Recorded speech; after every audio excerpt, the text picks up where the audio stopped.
மதிய உணவு திட்டத்தை கொண்டு வந்தது காமராஜரா இல்லனா எம்ஜிஆராங்கிற விவாதம் அப்பப்போ இந்த சமூகத்துல வந்துகிட்டே இருக்கும். அந்த கேள்விக்கு விடை சொல்லணும்னு நினைக்கிறேன் இதன் மூலமா. பிரிட்டிஷ் ஆட்சியில பஞ்சமர்களுக்கு இலவச கல்வி வேணும், ஸ்காலர்ஷிப் வேணும், உணவு வேணும்னு சொல்லி கோரிக்கை வச்சவர் பண்டிதர் அயோத்திதாசர். அதற்கான முழுமையான வீடியோவை நான் ஏற்கனவே பேசியிருக்கிறேன். வாய்ப்பு இருக்கிறவங்க போய் பாருங்க. அந்த கோரிக்கைகளை கர்னல் ஆல்காடு துரையின் மூலமா சாத்தியப்படுத்தினார்.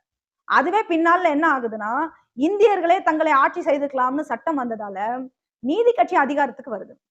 இந்தியர்களே தங்களை ஆட்சி செய்துக்கலாம்னு சட்டம் வந்ததால, நீதி கட்சி அதிகாரத்துக்கு வந்தது. அதாவது பார்ப்பனர் அல்லாத மக்கள் அதிகாரத்துக்கு வந்தது என்ன பண்றாங்க அப்படின்னா, ஒடுக்கப்பட்ட மக்களுக்கு அவங்க கேட்காமலே இவங்க தானா முன் வந்து நம்ம மக்களுடைய பிரச்சனைகளை தீர்ப்பாங்கன்னு நம்ம தலைவர்கள்லாம் நினைச்சாங்க. ஆனா பார்ப்பனர் அல்லாத இயக்கம் ஒடுக்கப்பட்ட மக்களை இப்ப இருக்கிற நிலையிலேயே அப்படியே வச்சிருக்கணும் அப்படின்னு அவங்க நினைக்கிறாங்க.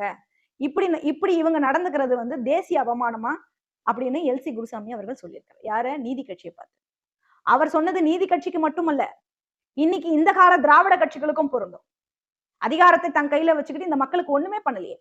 ஒடுக்கப்பட்ட மக்களுக்கு கல்வி அவசியம். ஆனா அவங்க கூடவே வறுமையும் முதன்மையா இருக்கு. அதனால அவங்களுக்கு கல்வி மேல நாட்டம் இல்லாம இருக்கிறான். ஸ்கூலுக்கு வர மாட்டான், படிக்க மாட்டான். அதனால அரசு சார்புல பள்ளியில படிக்கக்கூடிய மாணவர்களுக்கு ஒருவேளை உணவாவது கொடுக்கணும்னு ஐயா எல்சி குருசாமி அவர்கள் சொல்லி இருக்கிறாரு.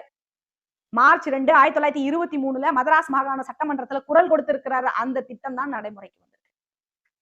ஆக சத்துணவு திட்டத்துக்கோ ஆரம்ப விதை போட்டவரு எல்சி குருசாமி தான்.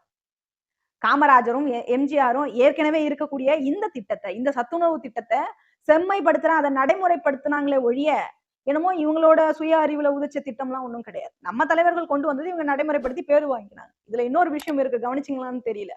அதையும் சொல்றேன் கேளுங்க.